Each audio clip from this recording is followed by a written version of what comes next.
Welcome back, troops. Let's Tab 59. So a bit of a mucky day again. What's happening with our summer? Just finishing the tab because I want to have a little chat to you about a book that's been sent to me to do a book review of all things. I know what you're thinking. What is Let's Tab 59, a thick infantryman, doing a book review for? What does he know? Well, not a lot, as you know.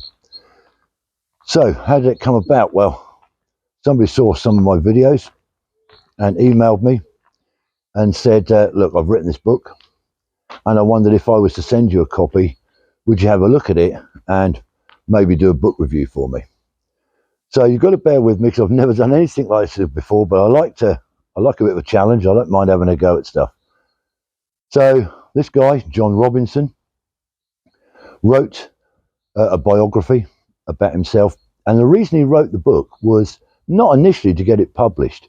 He wrote the book because he'd had quite a nice long career, became an LE officer, so he worked his way up through the ranks as a bomb disposal officer, an ammunition technical officer. So he started out in the Royal Army Ordnance Corps and then went up through the ranks from private soldier up to an commissioned officer. And he wrote this book because he found that he had two grandfathers, like most of us do. He had two grandfathers and there was very little information for him. He was very interested in these two guys. They'd both served in the First World War. And he was quite sort of dismayed that there wasn't much history and nobody could, as time moves on, relatives die and no one can really tell you their story. And he couldn't find that. And he didn't want that to happen to him. So he thought, I'll write this so for future generations, they can see what I did and who I was. But then he decided to publish it. Now, getting a book published is not easy. And what John had to do was publish it himself through Amazon at his own expense. So just a note on that. The book is only available through Amazon and he had to fund it himself. All the proceeds from the book are going to go to two charities. One for his late wife, Christine's cancer charity. And the other one is for the Felix Fund. Now, Felix is the nickname in the UK forces that we give to our bomb disposal guys and girls. And Felix is a cat. Felix the cat, and the cat has 9 lives. Hence, bomb disposal officers, 9 lives. That's where that come from. So that's the other charity that the proceeds of this book go to. So he sent me the book, and it's a big old book. It's 19 chapters, over 500 pages long. And I sat down, and I was so absorbed in this book. That's why I've got to tell you about it. I'm not just plugging it. I think if I'd have started to look at the book and it wasn't for me, I would have contacted John and said, John, look, it's too much for me. It's not my sort of thing. It's not my kind of book. Let me tell you, it is my kind of book. And hopefully some of you guys will get hold of this book yourself and have a look at it. You will not be disappointed. So to do the book review, I thought I'll go inside and we can have a chat about the book in a little bit more detail. So as I say, the book is only available from Amazon. It's available in hardback and in paperback. And I think there's an audio book as well. So you need to go onto Amazon if you want this book, get hold of a copy. Go onto Amazon and Google the title, which I'll give you, obviously. And then you can have a look at it and get a copy yourself. So, get this kit out of the way. Bear with me. No editing in this. No editing in Let's Tab 59, is there? There's no editing here. So I'm going to turn you around for a moment. The camera will settle down on the book so I can give you the review and have my hands free. So bear with me. Right, here we go. Let's get this sorted out. Right.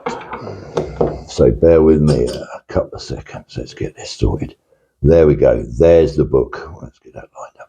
There's the book. That's the title. Fear of the Consequence of Failure by John Robinson. Now,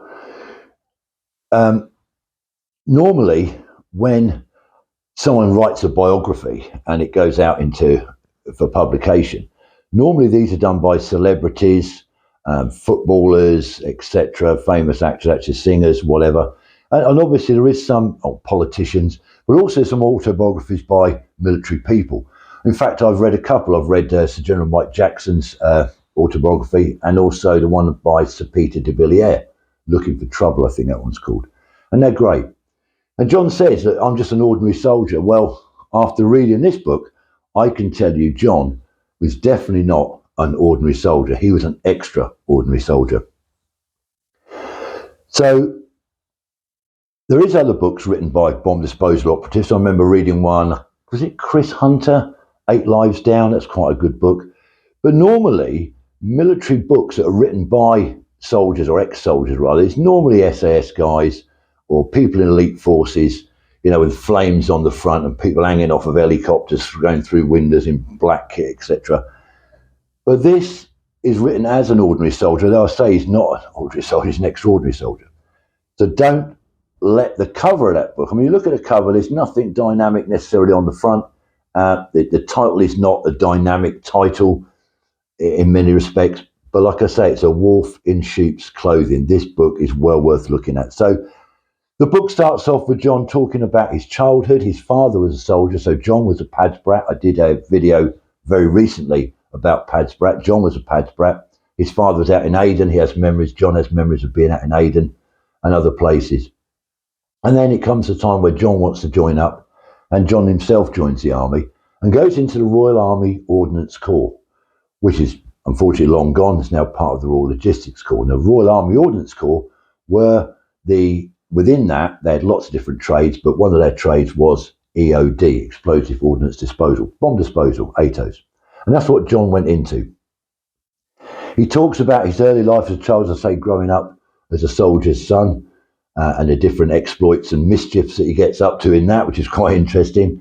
And then he talks his way through his basic training, describes all that, and then going off and doing his various courses to become an ammunition technician. He talks about his postings, going out to Germany, obviously Northern Ireland tours. And that's a point of note, actually. I think it's chapter 19. Chapter 12, where John talks about one particular tour out in Northern Ireland, Besbrook Mill, South Armagh. Many veterans of Northern Ireland will remember that place. And where they get mortared. The IRA make improvised mortars and they hit the camp, the SF base, with an improvised mortar. And John deals with 8, I believe, unexploded gas cylinders. That's basically what they use, Cala gas cylinder type things, and turned them into mortar rounds. Devastating bits of kit. And the extremes he has to go to defuse all these. It's unbelievable reading. He goes into a lot of technical detail in the book when he's talking about disposing of various items, IEDs or unexploded items, and just normal ammunitions that have to be dealt with. Now, for me, as being a thick infantryman, I thought initially when I started to realize that, oh, here we go, this is going to be a little bit too technical for me. But the way John writes it is very, very detailed, but he explains it, it's so descriptive and he explains it so well that it's easy for a layman like me to understand what he's on about to a degree and make it absorbing. And I found that chapter 12, as I say, the Besbrook Mill tour, really, really interesting. He then goes on to talk about his other postings and his promotions as he goes through the ranks, getting up to eventually up to W1 and becoming a conductor. Now, some of you might not be aware of that. Warrant Officer Class 1 is the sort of highest non-commissioned rank in the British Army. But within that, there is seniorities with that rank. And the highest one being, and it still is a W1 conductor. Look it up. It'll explain it more. And John makes it W1 conductor. He has several attempts at becoming a commissioned officer and fails, but eventually he does get commissioned. And that's where John's very candid and very bravely talks about personality clashes along that route, not just along his commissioning route, but before that, where he comes up against people, and it's very difficult when you write a book. These people are still alive, and John sort of ghosts it or veils it very, very well, so he doesn't, I suppose, upset too many people. But John's very open about that. John is also very open about his mental health and some of the issues that he had throughout his service and since. And they'll be explained to you if you read the book. I'm not going to go into depth on those. I want you to read about them yourself.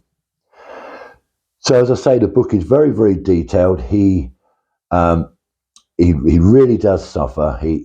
His wife, Christine, his late wife, Christine, was a devastating blow when she diagnosed with cancer, and John cares for her, and he explains all that in the book. And it's very, very tinged with a lot of sadness, but also what comes through in that is just the love he had for his wife and she had for him. And that's really, really poignant part of the book. And again, you know, it's very brave the way he's written about that. So that's the book then. It's a big old lump of book, as I say. It's 19 chapters of book. It's over 500 pages long. What I found with the book was it was a little bit like binge watching a box set on Netflix or something like that. You know, and you sit down, you get into a box set. You know, there's 20 episodes in season one, and it comes and you go, oh, it's on a cliffhanger. I've got to read the next bit. Or watch the next bit. That's how I found this book was. I found the book was just like that. I had to binge it. I read the whole thing, and I'm not a prolific reader. I'm not a fast reader of books. Well, I managed to read this book in about 3 or 4 days, something like that. I just couldn't put it down. It was really, really good read. Before that, I'd only read things like Sven Hassel when I was younger in the army, and a few books I picked up on the way. This book, I can recommend it. If it's not quite what you want, and you know that somebody in your family or close friend would like something like that, a military style book with a lot of tension in it, a lot of descriptive writing about disposing of highly dangerous situations. A lot of tension in this book. It really is edge of the seat stuff. If you know someone that wants that, it's yourself, get it for yourself. If not, it might make a great stocking filler, maybe for your father, brother, or mate, or whatever. Have a look at it. You're not going to find it on the shelves downtown. You're going to have to get on Amazon and search "Fear of the Consequence of Failure" by John Robinson. John, I can't thank you enough for sending me the book. I'm going to treasure it. I'm going to keep it amongst my books, and I'm definitely going to go back in a bit slower time and reread the book. So let's just switch it back round. So that's my little attempt at being a book reviewer. Not fantastic, I know. But anyway, I hope you enjoyed it. If you're new to the channel, you haven't subscribed, please consider it. I'm not saying do it, I'm saying consider it. More videos coming up. Please stay tuned to the channel. Thank you for all your support. Thank you again, John Robinson, for sending me that book. Absolutely fantastic, mate. Can't thank you enough. Till next time, everybody. It only won't be long. Remember, stay safe. Let's read and tab.